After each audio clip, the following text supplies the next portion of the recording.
Isang babae may kakayahang makita ang kamatayan bago pa ito mangyari. Nakakita siya ng trahedya pero hindi niya pinigilan. Ngayon, tutulungan niya siyang hanapin ang tunay na salarin. Sa isang abalang araw, makikita si Jang-woo na masipag na nagtatrabaho sa isang pabrika ng paggawaan ng ice. Kitang-kita ang bigat ng kanyang trabaho dahil ginagawa niya ang lahat para masuportahan ang kanyang nakababatang kapatid. Isang hapon, biglang dumating si Yoonji sa lugar ng trabaho niya, masayang dala ang tanghalian. Ngunit nagbago ang ihip ng hangin nang magsimulang magbitiw ng bastos na komento ang ilang lalaki.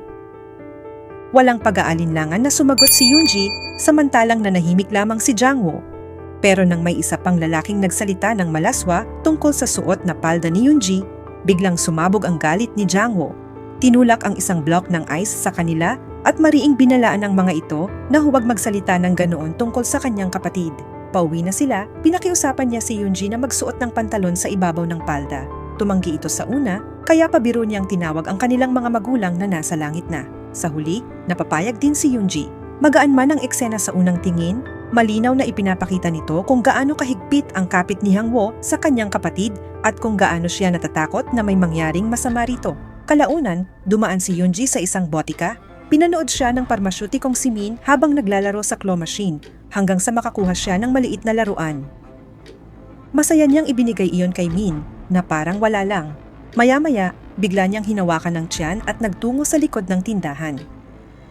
Nang mapansing nawawala siya, kinabahan si Jang-woo.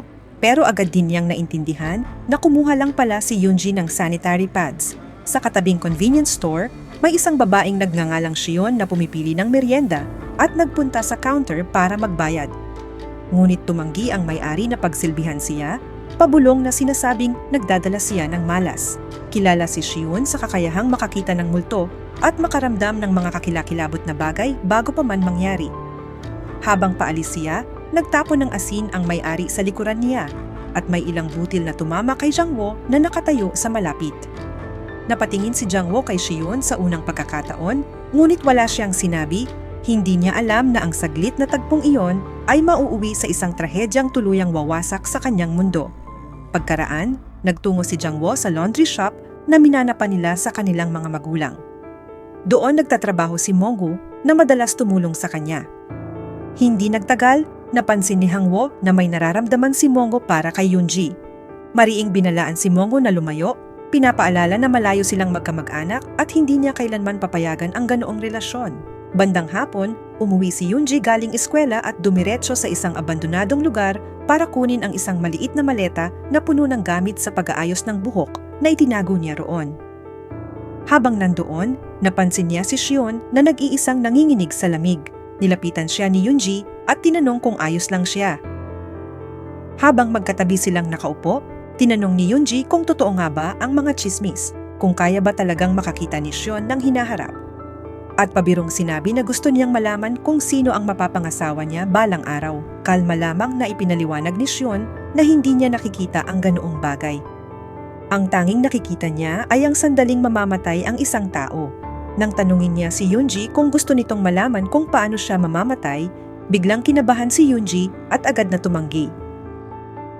Ngunit sa sandaling nahawakan niya si Shion, bigla itong binalot ng matinding pangitain tungkol sa pagkamatay ni Yoonji.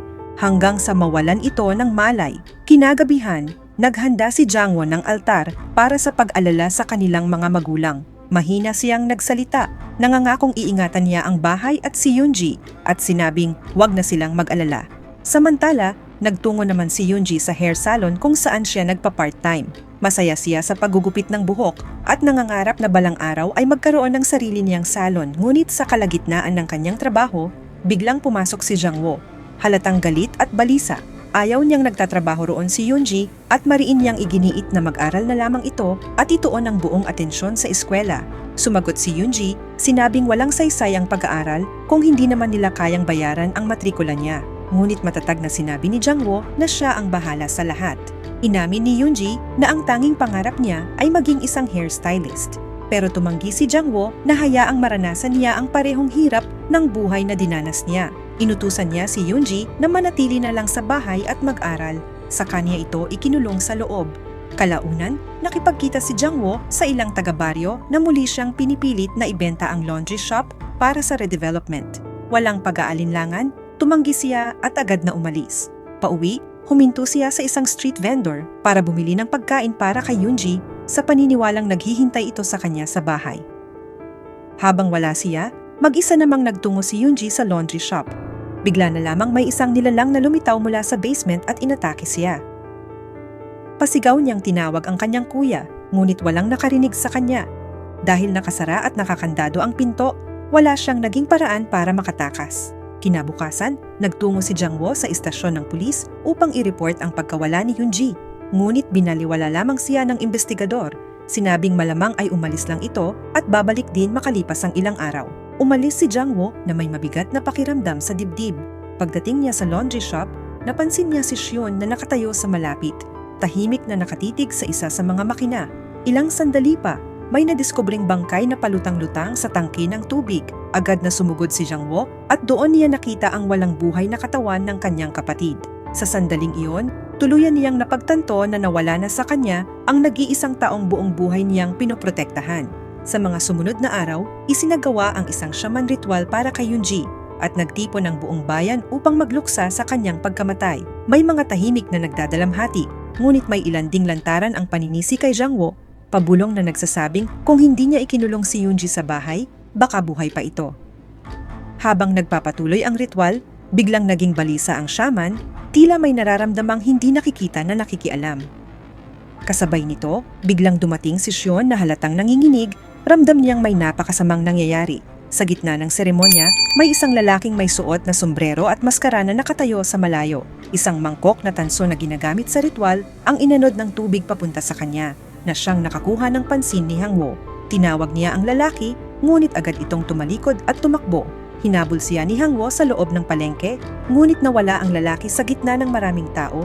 Naiwan lamang ang isang bakas ng sapatos. Sinundan ni Jiang Wo ang palatandaan at nagtungo sa isang tindahan ng sapatos, kung saan nakilala niya ang parehong pares na suot ng lalaki. Ngunit ipinaliwanag ng tindero na marami ang bumili ng kaparehong sapatos noong nakaraang taon bilang bahagi ng isang kampanya. Kaya wala ring malinaw na susi si Jiang Wo kung sino ang suspek. Sa malapit, nakita ni Jiang Wo si Xion at tinanong kung nakita niya si Yoonji bago ito namatay. Inamin niyang oo. Nang tanungin niya kung paano niya nalaman na nasa laundry shop ang katawan ni Yoonji, ipinaliwanag ni Xion na madalas siyang dalhin ng kanyang mga pangitain sa kung saan-saan ng walang babala at labis niyang kinamumuhian ang kakayahang iyon. Idinagdag pa niya na patay na si Yoonji at wala na siyang mababago pa. Hindi nagtagal, dumating ang mga pulis at ipinaalam kay Jiang Wo na naaresto na nila ang pumatay kay Yoonji, si Monggu. Itinuturing siyang pangunahing suspek dahil paulit-ulit niyang tinatawagan si Yoonji at natagpuan sa bahay niya ang underwear nito. Lubos na nabigla si Jiang Wo at tumangging maniwala, kumbinsidong hindi kayang gawin ni Monggu ang ganoong karumal-dumal na bagay. Kalaunan, mag-isang nakaupo si Jiang Wo, nakatitig sa mga lumang larawan ni Yoonji, hindi mapigilan ang pagpatak ng kanyang luha. Bigla na lamang tumunog ang kanyang cellphone at laking gulat niya nang makita ang pangalan ni Yoonji sa caller ID. Sinagot niya ang tawag, ngunit walang nagsalita sa kabilang linya. Determinado siyang alamin ang pinanggalingan ng tawag, kaya nagmadali siyang pumunta sa isang phone shop. Ngunit sinabi sa kanya na kung wala siyang death certificate at tamang pagkakakilanlan, wala silang magagawa upang tulungan siya. Sa labas, muli niyang nakita si Xion, ngunit sa pagkakataong ito ay ginugulo siya ng ilang estudyante sa loob ng isang bus. Agad na namagitan si Jiang Wo at hinila siya palayo, saka humingi ng pabor. Nagpasya siyang gamitin ang pagkakakilanlan ni Xion upang magpanggap bilang kanyang kapatid. Pagbalik nila sa phone shop, sa wakas ay pumayag na ang shop na tumulong at nakuha nila ang lokasyon ng cellphone. Magkasama nilang sinundan ang signal. Habang nasa daan, may narinig silang ingay mula sa isang malapit na unit at doon nila nadatnan si Manchul, ang pinuno ng samahan ng mga negosyante, at si Chasun na naglalambingan sa dilim. Nang mapagtanto ni Jiang Wo na wala itong kinalaman sa kaso, muli na namang gumuho ang kanyang pag-asa. Ilang sandali pa, may napansin siyang isa pang aninong tumatakbo sa malayo. Tinawagan niya ang numero ni Yoonji at sa pagkakataong ito ay narinig niya ang pagring ng telepono sa malapit. Isang matinding habulan ang sumunod, ngunit sa kalagitnaan nito ay nasalubong niya si Munggu, nakakalaya lamang dahil sa kakulangan ng ebidensya. Hindi tumigil si Jiang Wo at nagpatuloy patungo sa pantalan, ngunit muli na namang naglaho ang figura, iniwan siyang puno ng tanong at lalong naguguluhan kung sino talaga ang pumatay sa kanyang kapatid. Kalaunan, dumaan si Jiang Wo sa botika para bumili ng inumin. Nang makita siya ni Min, mahinahon siyang tinanong kung kumusta na siya. Hindi na nagsalita pa si Jiang Wo, ngunit nag-impake si Min ng ilang dilatang pagkain at ibinigay sa kanya, sinasabing iyon na ang pinakamaliit na maitutulong niya. Tahimik niyang idinagdag na ang pumatay kay Yunji ay nararapat maparusahan at hinikayat siyang huwag sumuko. Sa sandaling iyon, pumasok si Chasun para bumili ng gamot at nanatili roon si Jiang Wo, tahimik na nagmamasid. Habang pinapanood niya ang kilos ni Min, bigla niyang napansin ang isang pamilyar na galaw. Ang parehong kilos na nakita niya noon mula sa lalaking may maskara sa pantalan. Biglang bumigat ang kanyang pakiramdam at unti-unting sumibol ang hinala. Kalaunan, palihim na pumasok si Jiang Wo sa bahay ni Min at napansin ang isang pares ng sapatos sa may entrada. Nang ikumpara niya iyon sa bakas ng paa na nakita sa lugar ng ritual, tuluyan siyang nakumbinsing si Min ang salarin. Sa halos parehong oras, nasalubong ni Xion si Chasun at bigla siyang tinamaan ng isa na namang nakapanghihilakbot na pangitain. Hindi nagtagal, bigla na lamang hinila si Chasun papasok sa isang bahay ng isang lalaking may suot na maskara. Kinagabihan, pauwi na si Jiang Wo nang mapansin niya si Xion na nakatayo sa labas ng unit. Tila hindi makagalaw. Nabahala siya at agad na pumasok, ngunit huli na ang lahat. Patay na si Chasun. Malakas ang tama nito kay Hang Wo at doon niya napagtantong may isa na namang buhay na nawala at paulit-ulit lamang ang nangyayaring pattern. Sa istasyon ng pulis, sinabi ni Hang Wo sa investigador na si Min ang pangunahing sospek. Ngunit kilala si Min bilang isang mabait at mapagbigay na tao. Kaya walang sino mang seryosong nakinig sa kanya. Maging ang detektib ay nagmungkahi pa na mas kahina-hinala si Jiang Wo mismo. Dahil palagi niyang natatagpuan ang mga biktima bago pa man dumating ang pulis. Dahil sa desperasyon, iginiit ni Hang Wo na kumilos sila agad, binibigyang diin na ang pagkamatay ni Chasun ay kapareho ng sinapit ni Yunji. Mariin niyang hiniling na arestuhin si Min bago pa may sumunod na mapatay, ngunit binaliwala lamang ang kanyang mga salita. Nang gabing iyon, nakita ni Hang Wo si Xion na muli na namang itinataboy ng mga tao. Dinala niya ito sa kanyang sasakyan para masilungan at ipinagluto ng isang mangkok ng noodles. Nang mapansin ni Xion ang abo ni Yunji, ipinaliwanag ni Jiang Wo na hinihintay niya ang tagsibol upang ikalat iyon sa dagat. Punong-puno ng pagsisisi, humingi siya ng tawad, sinabing itinuring siya ni Yunji na kaibigan ngunit wala siyang nagawa upang iligtas ito. Pinatigil siya ni Jiang Wo at sinabing wala siyang kasalanan at kung may dapat sisihin, siya iyon dahil iniwan niyang mag-isa ang kanyang kapatid. Bago umalis si Xion, inilagay ni Jiang Wo ang kanyang numero sa cellphone nito at sinabi na kung sakaling makaranas muli siya ng pangitain, kailangan niya itong tawagan upang magkasama nilang mahuli ang pumatay. Kinabukasan, palihim na sinundan ni Jiang Wo si Min.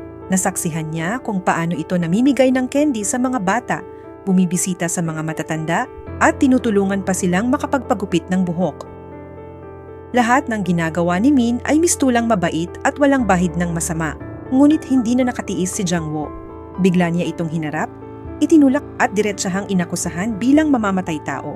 Nagalit si Min, itinulak pabalik si Jiang Wo at binalaan siyang lumalagpas na siya sa hangganan. Hindi nagtagal.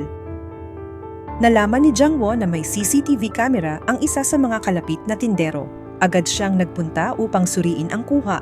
At doon niya nakita ang isang puting Avante na dumaan noong gabi ng krimen. Nakarehistro ang sasakyan kay Min, ngunit nang palapitin ang kuha sa lalaking nasa video, si Munggu pala ang nakita. Samantala, bumalik si Xion sa abandonadong lugar kung saan minsang itinago ni Yunji ang kanyang maleta.